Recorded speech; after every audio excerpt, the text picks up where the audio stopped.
Hello and welcome to the Better Book Launch podcast. I am so excited for our guest today. He is also a book marketing expert. His name is Chris Benetti, and he is so talented, such an amazing guy. Chris, thank you so much for coming on the Better Book Launch podcast. So you're in Australia, correct? Yes, I'm down under in the southwest of Australia. I love it. So it's nice because it's summertime where I'm at here. So I think the last time we talked, I think it might have been reverse. I think you were going into summer and I was headed into winter. So, Yeah, so Chris, will you tell us a little bit more about your business and what you specialize in? absolutely. So my business is called Smart Author Media, and essentially we help our clients sell more books with paid ads and funnels. So that's kind of the service promise. Um, and for us, like we specify who we work with quite heavily. We generally try to work with business owners who have books because that really helps us with the strategies that we like to implement. For us, it's the book is a really good asset for the business owner to create new leads and clients for their business. And so we can tie in the whole book campaign and marketing strategy in towards real business on the back end for them. So it really helps them to justify our service. It helps them to justify the front end ad spend. And especially when we are running sales funnels and, we're not making back all our ad spend in the sales funnel. A lot of people who aren't in those situations, they tend to want to make all their money back and more went with the paid ads on the front end for their book. And in, I would say, 8 out of 10 cases, it's not usually going to happen. So for me, it's like having the sophisticated clientele who understand that and understand what the real purpose of the book in our strategy anyway is. That's it really lends well to what we do as a service.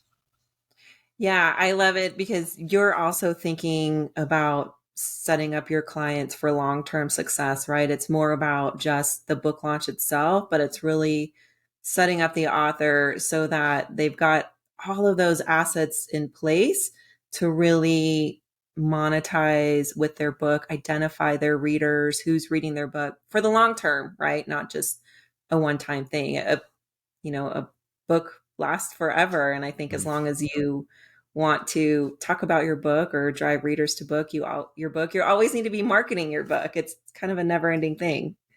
Yeah, I absolutely agree.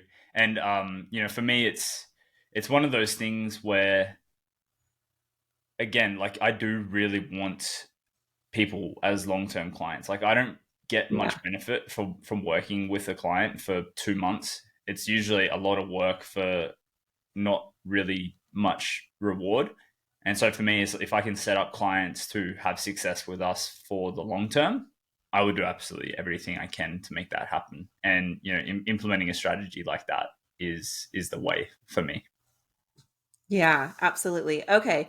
So I have a ton of questions about advertising, paid ads for books. So it may sound like a rapid fire. 'Cause I want to try to get to everything here, the next like 15, 20 minutes if we can. So, and these are just a lot of common questions that I get even. So, when is a good time to start promoting your book through a paid ad campaign? When should an author start? It really depends on the author. So you can start paid ads with the launch of your book. And I would actually probably recommend you do that with Amazon ads as well as Facebook ads, so that you're kind of targeting different angles. There's obviously different benefits to each platform. So when you use something like Amazon ad or like a marketplace where there's people buying books all the time, the benefit is obviously people go to Amazon to buy books.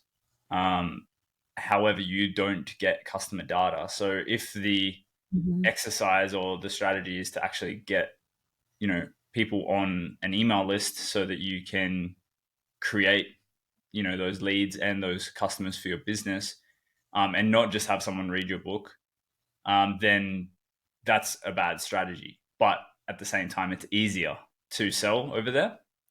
And then and it's also less complex, right? Like Facebook ads and funnels are quite complex. And then with Facebook ads, you have a lot of moving parts, but it can really help to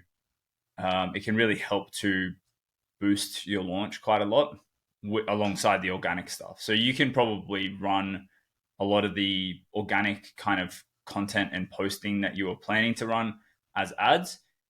You would just make sure that they're a little bit more direct response, meaning you have offers in there, meaning you're giving call to actions and you're directing someone to go to a specific place, the funnel in this case, to go buy the book, to get it, and a lot of the messaging can be cool, like good, because it's like it's all built around a launch. It's new, it's fresh, it's exciting, and that way, it's not something that people have heard about just yet. Now, in saying that, that's obviously a launch perspective. You can take the book up, and let's just say I published a book 2 years ago and did a lot of organic, but never really did any ads. You can take it up, and if it's a good book, you'll be able to easily rebuild it and start selling it pretty successfully with ads, even after 2 years or 3 years or whatever. Like if it's a good book and it's foundational, then I don't think there's a time limit on when you can start running paid ads.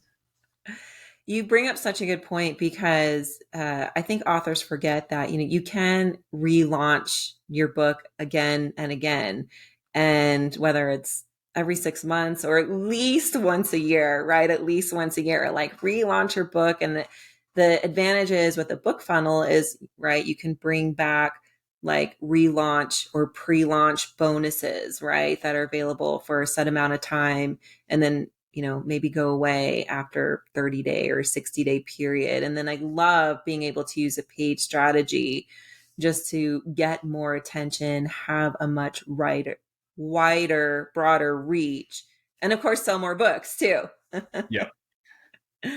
So that's a great point too. I also love, if you want to drive traffic directly to Amazon, that's great. But right, you're not going to be able to identify who your readers are. So again, just another advantage of using that book funnel. One, you can offer some additional bonuses for anybody who purchases that book during that promotional period. And now you're able to identify your reader. So another question I get a lot is, what kind of ad budget should I have, for promoting my book, for advertising my book? Yeah, so for me, if we're going to go into working with clients, I like to have $100 a day as an ad budget, so roughly Okay. three grand a month, and that's actually a pretty good starting budget. You'll usually expect around 100 sales, or books sold in that month. So typically a $30 price point. Now it varies quite wildly between niches in B2B. It varies, if you're, on the type of book. So there's heaps of different variation to that. That's just like a general standard that I like to put out there. People sell less and are pretty happy with selling less. People sell much more and are pretty happy with that. And it just, everyone's different. If I'm like in a property space or niche, then typically, I'm going to expect something a little bit higher because it's, quite a saturated market. It's hard to kind of get someone to see your book as a better solution to someone else's book. And there's a lot of people marketing property investing books, with ads. But if I'm in like my own kind of space, like we've got one client who does a book that's centered around packaging and pricing your services as an MSP, which is a managed service provider, like a very technical thing, right? Very niche. There's no one marketing books in that space, and so we're getting new people downloading the book for very cheap, and we've had thousands consistently over time, and so it really just depends. And then if you even in a crowded industry or niche, if you have a very very good book that stands out, like someone that comes to mind is Dan Martell, like Buy Back Your Time. I've got a client who did something similar called Work Less, Make More. His name's James Shramko. We like moved copies of that. We got people downloading his book for less than $1. Oh, And we did over 5,000 books in the first month of working together. And so, that's kind of like, and it's an older book, like it's 4 or 5 years old now. That's kind of like a saturated industry or Okay. vertical in that B2B space, but it's a really good book. And so people really wanted to get their hands on it. So marketing budget it's something it's different for everyone. But for me, it's like like to start with at least $50 to $100 a day. And that's really just because we don't know what's going to work with ads. Like, obviously, I've got kind of frameworks, I've got templates and things that I use to get clients set up, but it's always a testing process. Every single client I work with is in a different niche to the last. And so for me, it's like I kind of need to find where the magic is. And with $100 a day, I can quickly test those things. I can test multiple ads and still have a good budget on each ad. Whereas if I had $20 a day to use, I'd only be able to really run one ad effectively. If I split that in half to two ads at $10, like that's pretty lean, and we're gonna Okay. like it's gonna take at least a week or more to actually see some results come through, and it's just too low of a budget to play with. So for me, it's like start at 100. If we see success, work our way up. If we're struggling to find some stuff, we can maybe work our way down. But I like to kind of hold at 100 there, just so that we have that Okay. budget. Okay. That's a good baseline. So let's say we have an author coming in and he or she, they don't have a huge audience. They post a little bit on social media here and there, maybe not very consistent. And so you built a book funnel for them and we put the pixel on the page. So, I mean, it's cold, right? The pixel hasn't had a chance to really like season. Mm-hmm. What do you recommend? Is there like a warm up period? So, for example, like, is there some sort of like lead magnet or chapter share to kind of like start warming up that pixel? Or what do you recommend you do in that case? I think that's something that's maybe a little overcomplicated Oh, in the industry. I don't actually think you need to warm up pixels. Like, we can start new accounts and just start running traffic. Honestly, it comes back down to the core fundamentals of marketing. Like, is the offer good? Is the messaging good? And is the niche or the niche identified? So it's like, who are we marketing to? What are we selling them or giving them? And are we making that clear with good messaging? And so, like, if you have a good offer and you know who you're talking to, you can see results with paid ads, even if you're completely cold and haven't run ads before or even sent people to your funnel before. You could start seeing results within the first week.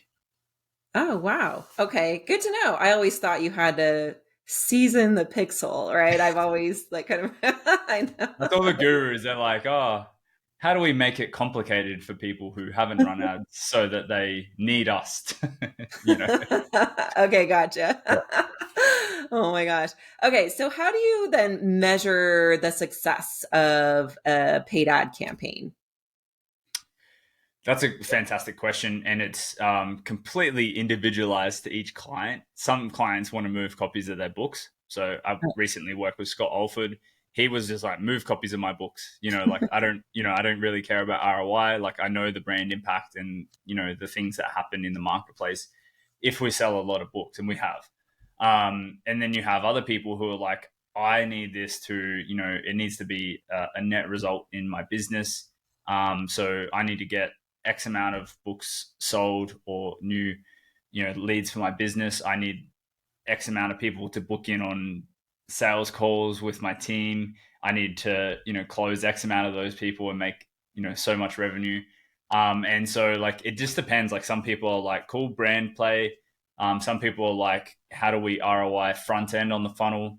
And then some people are like, how do we ROI with the front end, but then also, the back end within our core business as well.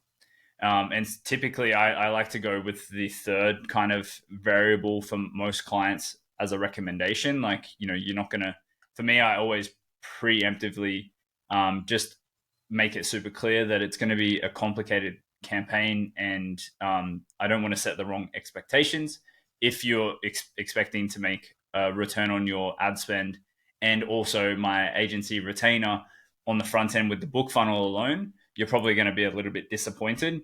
So let's put in a really good solid process to take your book readers through a customer journey to then help them find the solution in your core business so that you can make your return on investment that way.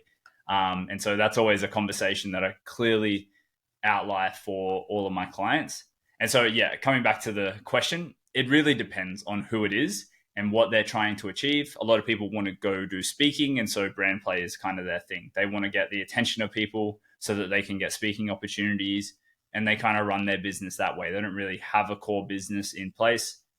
They just want speaking gigs. And then other people, they above their business, like Scott as an example again, they don't really run in the day to day and all the programs and courses and stuff like that. They just do like high level investing or mentorship, and they just want their name out there in good faith, essentially. Um, I love that you just talked about, right? It just depends on the goals, and there could be multiple goals behind a book launch. So you're right. Some authors just want to get on stages. Other authors perhaps want to upsell to their business, depending on what it is. So that's really good to know. So I was thinking as you were talking, what do you think are all the elements that just go into a successful book launch? I mean, I love things like advanced reader campaigns and doing things like free chapter shares just to try to build your list. And these are things that can be done kind of more on an organic basis. But I love putting all of the pieces together. And especially when an author says, hey, I want to do paid, I want the Mhm. book funnel, I want to be all in. What do you think all those elements are if someone is all in that an author can be doing to really try to maximize their success with launching their book?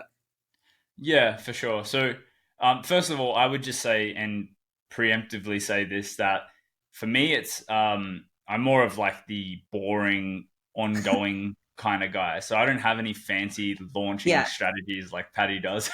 So, not even fancy, but like I'm just kind of like a dinosaur over here doing the boring stuff, and we're just like we'll sell books every month, ongoing kind of thing. So for me, I would say lean on Patty if you have any questions about launching books, more specifically the strategies and things that she does. For like, I would say I'm just like a really strong direct response marketer for books, meaning we just put out offers for the book to get people to want to buy the book. Um, so from my perspective, I would say that the advanced reader strategies, the chapter giveaway strategies, you could just boost those posts or put ad spend behind those things if you have the right targeting and just get them out there that way. And so like I would just leverage what Patty's already said is a good strategy with organic and just put some ad spend behind it kind of thing. So that's I probably love my that. perspective. For me, Yeah. it's just I'm just like a direct offer guy. Like, hey, go buy the book. Not exactly, but like with some good ad copy, with some good ad creative, so imagery or video, and a good offer. So that's I always just run those. Hey, I like that answer. Okay, let's take a minute just to talk about AI, right? Because it's a hot topic everywhere. And so, what are your thoughts or experience? Are you using AI at all just to, I don't know. I mean, let's say an author actually they want to go in and try to do ads themselves, right? Um, I don't know. I mean, I guess just what are your thoughts on AI in general as it comes to paid ads for authors? And do you recommend maybe authors try Chat GTP to write an ad? Yeah. So the way that we're using AI as a team is we are currently creating book personas. So what this means Oh, is we're training ChatGPT on the author and their book content so that we can ask it for marketing pieces of content. So we can essentially let it know and pre-frame it that, hey, I want you to act as a marketer in for my book, book title, and then excuse me, we essentially can go through the process of letting it know the pain points that the readers are currently facing and the solutions that your book solves. We can give it some author bio, why you wrote this book, your accolades, etc. And then it will essentially assess that information and regurgitate it to you in a big format so that you can read through that and see if it understands what you've told it. And then from there, you can basically ask it for any email copy, so abandoned cart sequences. So if someone Oh, completes the opt-in form but not the order form of buying a book, we can send them some emails for that. If the book purchase confirmation email sequence. So once someone does buy your book, what are the emails they get? The ad copy, the sales page copy as well. Like we can kind of create all the assets that we need based on the book persona that we build for our clients. Now, it's a little bit complicated to like just know what the correct prompts are. But I would say if you're just fresh in AI and you want to utilize it because it's a thing, you can't just go like, hey, write an abandoned cart email sequence for my book yeah. XYZ and expect a good result. Or write a Facebook ad for my book XYZ and expect a good result. Like you need to give it a lot of context. You need to give it a lot of like preemptive information for it to be able to utilize that. And then you also need to confirm that that information is accurate and Yeah. it sounds like if it doesn't, then you can't just keep going with the chat because you'll find that it will actually keep doubling down on the wrong thing. You need to like re-edit the initial prompt that gave you the incorrect response, or you need to start a new chat kind of thing. And so, like, yes, I think AI is like becoming very powerful for creating those assets. And in fact, I would argue that it could save you tens of thousands of dollars if you were to hire a copywriter. Yeah. Um, but can you do it without it? Like for me, before ChatGPT, we just have a simple copy intake, just asking our clients about the book's content. So typical questions that we'll ask is what are the 5 best things or the 5 reasons why someone should read your book? What are the 10 best things inside the book and what page are they on? Um, and then we also just ask for the book description and kind of from those small pieces, the author bio, those small pieces, we can actually create a sales page and then further create ads from that. And so it's like it doesn't actually have to be like sales copy heavy for you to be able to create the sales assets for your book. You can actually just use it based on the information from your book, and you already know that typically as an author. So for me, I don't overcomplicate the process and have been doing just fine well before ChatGPT was a big thing. We're just using it now to kind of leverage and increase our productivity and workflow so that we can, test new things more often and have success quicker with clients' campaigns. So That's amazing. I loved how you talked earlier about building a book persona and putting that in. I think maybe, I don't know, maybe there's a course or a workshop on that someday in the future. I think mm. that's fascinating. That's really interesting. I was So, I was planning to do a workshop on it, and then my mentor said, "No, just oh. focus on your agency." so I'm thinking maybe I might just do some consulting calls on it or something, so that we Oh, can just wow. like on the call 1-to-1 build it together. I love that. Oh my gosh. Chris, this has been such a great conversation. You dropped a ton of knowledge on us today, and I loved it because the questions I asked you actually are real questions that I get from authors all the time. So I think that the content we discussed today is going to be so useful for so many. So I really appreciate you taking the time today. What is the best way for listeners to find you online? Yeah, so I have my website is smartauthormedia.com, and we also run a podcast, so a Smart Author podcast. You can find that on YouTube. You can also find that on the website as well. And if anyone needs to get in touch with me personally, Chris at smartauthormedia.com is the best place. Ah, I love it. Chris, thanks again for your time. I really appreciate it. Most welcome. Thanks for having me.